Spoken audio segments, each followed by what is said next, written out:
मनुस्मृति में 4 वर्णों का उल्लेख है, ब्राह्मण, क्षत्रिय, वैश्य और शूद्र, और इनके क्या क्या काम है ये सबको मालूम है। परंतु मनुस्मृति में ये भी लिखा है कि ये जो वर्ण है ये जन्म से नहीं होते हैं, ये कर्म से होते हैं। लोगों ने क्या किया, जैसे जैसे समय बीतता चला गया, ये कर्म खत्म होते होते ये जन्म से होते हुए चले गए, और उसके बाद जो सवर्ण लोग थे उन्होंने जो शूद्र लोग थे उनके साथ बहुत बुरा व्यवहार करना शुरू कर दिया। शूद्र की छाया भी सवर्ण व्यक्ति के ऊपर नहीं पड़नी चाहिए। शूद्र हर कुएं से जल नहीं पी सकता था, उसका कुआं अलग होता था। अगर उसने गलती से पी लिया तो उसकी बहुत पिटाई होती थी। चप्पल पहन के वो सवर्णों के सामने नहीं चल सकता था। यदि उसके पांव में जूता या चप्पल हो तो सवर्ण सामने आ जाएं तो उसको निकाल के और फिर उसको बिना उसके चलना पड़ता था।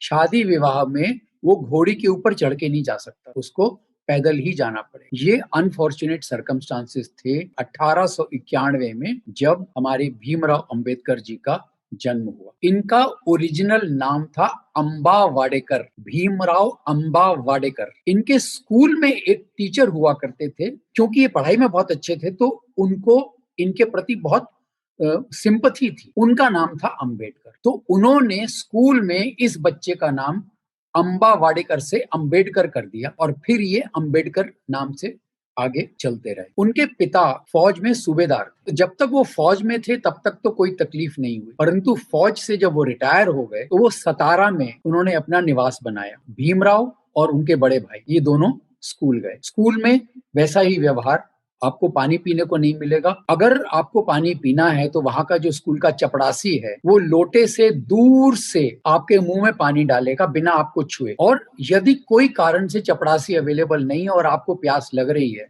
तो आपको पानी नहीं मिलेगा, आप प्यासे रहेंगे, कोई इसका निदान नहीं। जब स्कूल में पढ़ने जाते थे तो सवर्णों के बच्चों के साथ नहीं बैठ सकते थे, उनको अलग बैठना पड़ा। वो आसन भी अपना घर से लेके आते थे, एक जूट का मैट वो लेके लेके आते थे साथ में। एक बार भीमराव ने छुप के, प्यास लगी थी, नलके से पानी पी लिया, पता चल गया, उनकी बहुत बुरी तरह से पिटाई हुई। ये समय था। उनके पिताजी को जॉब मिल गया कोरेगांव में, तो परिवार को वो छोड़ के कोरेगांव चले गए, वहां पे वो अपना काम करने लगे, परिवार सतारा में रहने। करीब 10 वर्ष की आयु थी भीमराव की, तो उनके पिताजी ने दोनों लड़कों को, भीमराव को और उनके बड़े भाई को, गर्मियों की छुट्टियां बिताने के लिए कोरेगांव बुलाया। कोरेगांव जाने के लिए उनको ट्रेन से जाना था।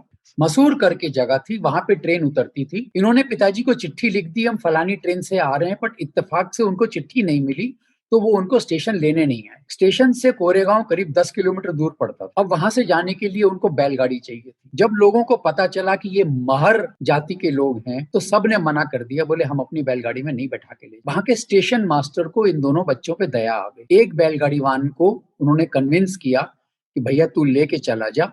उसने कहा मैं दुगना तो दाम लूंगा और इन दोनों लड़कों को खुद ही बैलगाड़ी चलानी पड़ेगी, मैं साथ में नहीं बैठूंगा, मैं पीछे पैदल चलने को तैयार हूं। तो दोनों लड़के मान गए। इसी तरह का जब ये खराब ट्रीटमेंट दोनों बच्चों को मिलता रहा, या पूरे परिवार को मिलता रहा, या सारे दलित समाज को मिलता रहा, तो भीमराव ने सोचा कि मैं अच्छे से पढ़ाई करूंगा जिससे कि मैं इस दलदल से बाहर निकल सकूं और समाज को भी बाहर निकालने की चेष्टा कर सकूं। 1904 में परिवार जो है वो सतारा से बंबई शिफ्ट हुआ। बंबई में एल्फिंस्टन स्कूल में उनका एडमिशन कराया गया। एल्फिंस्टन स्कूल में भी ये जो प्रेजुडिस था, जो दलित समाज के प्रति था, वो कंटिन्यू किया। पानी पीने की तकलीफ, बैठने की तकलीफ। भीमराव संस्कृत पढ़ना चाहते थे। वहां पे जो ब्राह्मण टीचर था संस्कृत का, उसने मना कर दिया, बोले भीमराव को नहीं पढ़ाऊंगा। तो उनको फारसी पढ़नी पड़ी। वो संस्कृत का ज्ञान लेना चाहते थे कि मेरे को वेद और शास्त्रों का ज्ञान लेना है, संस्कृत पढ़ूंगा तो वो ज्ञान मैं ले सकता हूँ। बाद में उनको मौका मिला संस्कृत पढ़ने का। वो बहुत अच्छे थे पढ़ाई में, तो स्कूल में उन्होंने मैट्रिकुलेशन किया। तो ये पहले बच्चे थे महर समाज के जिन्होंने कभी स्कूल तक की पढ़ाई की थी, नहीं तो वहां तक कि उनके बच्चे स्कूल तो क्या, शायद तीसरी चौथी पढ़ के खत्म कर दिया करते। तो स्कूल इन्होंने पास किया। तो इनको शायद किसी टीचर ने या उनके घर वालों ने बुद्ध की जीवनी की एक किताब भेंट करी। उसके बाद ये बॉम्बे यूनिवर्सिटी में चले गए। बॉम्बे यूनिवर्सिटी में उन्होंने ग्रेजुएशन किया, इनका विवाह हुआ। ग्रेजुएशन करने के बाद ये बाहर पढ़ने जाने की इच्छा थी, पैसा नहीं था, तो बड़ौदा के महाराज ने इनको स्कॉलरशिप दी। स्कॉलरशिप इस पर्पस के लिए दी कि तुम जाओगे, वहां पढ़ोगे और वापस आके बड़ौदा राज्य में नौकरी करोगे। तो ये वहां से कोलंबिया यूनिवर्सिटी चले गए। कोलंबिया यूनिवर्सिटी में अनटचेबिलिटी के ऊपर उन्होंने पेपर्स भी लिखे, पर इनका सब्जेक्ट था इकोनॉमिक्स। तो वहां पे उन्होंने थीसिस लिखी, भारत का इकोनॉमिक इतिहास 1765 से आज तक। अमेरिका में उनको ये भी एक्सपीरियंस हुआ कि वहां पे जो काले लोग थे उनका भी यही हाल था जो भारत में दलितों का था। अपनी वहां पे थीसिस कंप्लीट करके डॉक्टरेट लेके वो लंदन आए। लंदन स्कूल ऑफ इकोनॉमिक्स में उन्होंने एडमिशन लिया। लंदन स्कूल ऑफ इकोनॉमिक्स में वो जो थीसिस वगैरह लिखना चाहते थे, डॉक्टरेट करना चाहते थे, तो उसकी वजह से वो लाइब्रेरी में सुबह से रात तक पढ़ाई करते थे। वहां के चौकीदार ने कमेंट भी किया, अरे भैया किताबें कहीं नहीं जा रही हैं, सब यही हैं, थोड़ा सा आराम कर लिया करो। अंबेडकर का जवाब था, भैया मेरे पास समय नहीं है आराम करने का, इसलिए मेरे को सुबह से रात तक यहाँ पढ़ाई करनी पड़ेगी। अनफॉर्चुनेटली बड़ौदा महाराज की चिट्ठी आ गई, बोले स्कॉलरशिप तुम्हारी खत्म हो गई, अब तुम आके यहाँ पे सर्विस करो। तो इनको अपनी डॉक्टरेट की थीसिस वहां पे छोड़नी पड़ी और वहां से वो वापस भारत आ गए। वहां के जो प्रोफेसर थे जिनके अंडर में ये काम कर रहे थे, उन्होंने इनको कहा कि अच्छा ठीक है, मैं तुमको 4 साल का समय देता हूं, तुम आके वापस आके अपनी थीसिस पूरी कर लेना। इत्तेफाक से क्या हुआ कि ये एक दूसरे जहाज में आए, इनका सारा सामान एक दूसरे जहाज में आया। उस समय पहला विश्व युद्ध चालू हो चुका था, तो ये जिस जहाज में आए वो तो सही सलामत आ गया, लेकिन जिस जहाज में इनका सामान आ रहा उसके ऊपर बॉम्ब गिर गया, वो जहाज डिस्ट्रॉय हो गया। इनको बहुत दुख हुआ, क्योंकि सामान का दुख नहीं था, लेकिन उसके अंदर उनकी सारी किताबें हुआ करती थी। जो किताबें उन्होंने अमेरिका में इकट्ठी करी थी, अमेरिका में और लंदन में, वो सारी किताबों का उनका नुकसान हो गया।